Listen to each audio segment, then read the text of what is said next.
નમસ્કાર દોસ્તો, શાંતિશ્રમ ન્યૂઝમાં આપનું સ્વાગત છે। ગુજરાતમાં સ્થાનિક સ્વરાજની ચૂંટણીને લઈ રાજકીય ગરમાવો ચરમસીમાએ પહોંચ્યો છે। આ વચ્ચે સદ્દન ઓવૈસીએ પાર્ટીએ પણ જંગમાં જોરદાર એન્ટ્રી કરી છે। ઓવૈસીએ મોટી જાહેરાત કરતા કહ્યું છે કે ગુજરાતમાં તેઓ કુલ 539 ઉમેદવારોને મેદાને ઉતારશે। માત્ર મહાનગરપાલિકા સુધી મર્યાદિત ન રહી તેમની પાર્ટી હવે ગામડા સુધી પોતાની પકડ મજબૂત બનાવવા પ્રયાસ કરશે।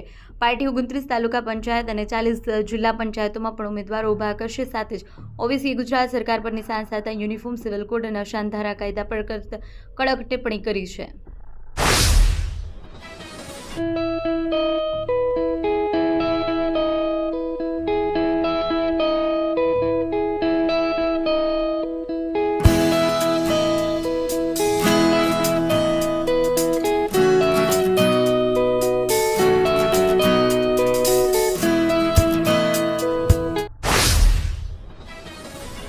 ગુજરાતમાં સ્થાનિક સ્વરાજની ચૂંટણીને લઈ રાજકીય ધમધમાટ તેજ થયો છે અને 26 એપ્રિલે એક તબક્કામાં 15 મહાનગરપાલિકા, 84 નગરપાલિકા, 34 જિલ્લા પંચાયત અને 260 તાલુકા પંચાયતની કુલ 10,005 બેઠકો માટે મતદાન થવાનું છે। આ વચ્ચે ગુજરાત કોંગ્રેસ અને રાજકોટમાં સત્તાવાર યાદી પહેલા જ રાજકીય હલચલ મચાવી દીધી છે અને સૂત્રો મુજબ પાર્ટીએ રાજ્યમાં આશરે 500 ઉમેદવારોની યાદી તૈયાર કરી છે અને જે નામો પર કોઈ વિવાદ નથી તેમને ફોન દ્વારા તૈયારી શરૂ કરવા સૂચના આપી દેવામાં આવી છે।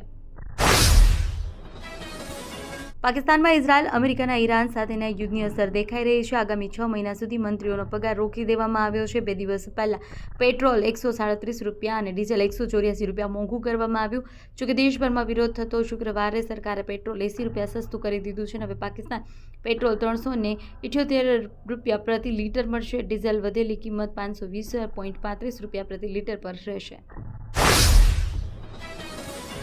સ્થાનિક સ્વરાજની ચૂંટણીઓ જાહેર થતાં જ બનાસકાંઠા જિલ્લામાં રાજકીય માહોલ ગરમાયો છે। આ વચ્ચે કોંગ્રેસ દ્વારા સંભવિત ઉમેદવારો પાસેથી બાંહેધરી પત્રક ભરાવવામાં આવી રહ્યા છે। કોંગ્રેસે પક્ષ પલટો રોકવા માટે તેમજ કોંગ્રેસ પક્ષમાં આદેશનું ઉમેદવાર ચુસ્તપણે પાલન કરે તે માટે સંભવિત ઉમેદવારો પાસે બાંહેધરી પત્રક ભરાવ્યા છે। રાજ્ય સહિત બનાસકાંઠા જિલ્લામાં આગામી 26 એપ્રિલ જિલ્લા પંચાયત, તાલુકા પંચાયત અને નગરપાલિકાઓની ચૂંટણી યોજાવાની છે। રાજકીય પક્ષોએ આ ચૂંટણીઓમાં જીત મેળવવા માટે તૈયારીઓ શરૂ કરી દીધી છે। બનાસકાંઠા જિલ્લાના મીરગઢ તાલુકાના ઇકબાલગઢ ખારા માર્ગ પર આવેલા બનાસ નદીના પુલ પર મજબૂતીકરણ અને મરામતની કામગીરી શરૂ કરી છે। આ કારણે આગામી 62 દિવસ માટે પુલ પર વાહન વ્યવહાર સંપૂર્ણપણે બંધ રહેશે। જોકે વાહન ચાલકોની સુવિધા માટે વિશ્વેશ્વર નદીમાંથી યુદ્ધના ધોરણે વૈકલ્પિક માર્ગ તૈયાર કરવામાં આવી રહ્યો છે। ચૈત્રી નવરાત્રી અને પૂનમ પૂર્ણ થયા બાદ બનાસકાંઠાના અંબાજી મંદિરમાં 1200 કન્યાઓનું પૂજન કરવામાં આવ્યું। ધાર્મિક કાર્યક્રમનું આયોજન તલોદના વૈષ્ણોદેવી ગ્રુપ દ્વારા કરવામાં આવ્યું। અંબાજી આસપાસથી 11 શાળાઓની બાળાઓને પૂજનમાં ભાગ લીધો તેમજ કુમકુમ તિલક કરવામાં આવ્યું। ચણિયાચોળી, ઇમિટેશન જ્વેલરી તથા શણગારની વસ્તુઓ ભેટમાં આપવામાં આવી। દિયોદર પંથકમાં શિક્ષણનું અનેરું ધામ એટલે Shri Tapasvi college of nursing તેમજ શ્રી તપસ્વી આર્ટ્સ કોલેજ, જ્યાં છે સંપૂર્ણ AC, CCTV, wifi, digitally updated campus, BSc nursing સહિતના અનેક કોર્સમાં આજે જ પ્રવેશ માટે સંપર્ક કરો Tapasvi college of nursing, Deodar.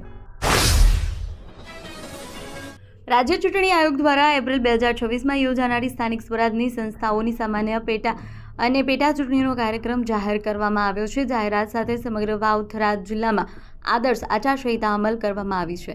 ચૂંટણી પ્રક્રિયા દરમિયાન કાયદો વ્યવસ્થા જાળવવા તથા શાંતિપૂર્ણ અને ન્યાયી વાતાવરણમાં મતદાન સુનિશ્ચિત કરવા જિલ્લા મેજિસ્ટ્રેટ JS પ્રજાપતિએ હથિયાર જમા કરાવવા અંગે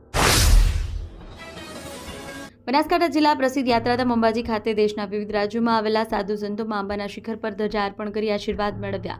હનુમાન મંદિર કનીધામ ખાતે આયોજિત 15 દિવસ વિશેષ અનુષ્ઠાનની પૂર્ણાહુતિ બાદ સંતોનો સમૂહ શક્તિપીઠના દર્શનાર્થે ઉમટી પડ્યો। ડીસાના જૈન વિહાર ધામ ખાતે ગુજરાત પ્રદેશ કોંગ્રેસ સમિતિના આદેશ અનુસાર સ્થાનિક સ્વરાજની આગામી ચૂંટણીઓ માટે કોંગ્રેસની એક મહત્વપૂર્ણ બેઠક અને સેન્સ પ્રક્રિયા યોજાઈ। આ કાર્યક્રમમાં બનાસકાંઠાના સાંસદ જ્ઞાનીબેન ઠાકોર, જિલ્લા પ્રમુખ ગુલાબસિંહ રાજપૂત અને વડગામના ધારાસભ્ય જિગ્નેશ મેવાણી ખાસ ઉપસ્થિત રહ્યા।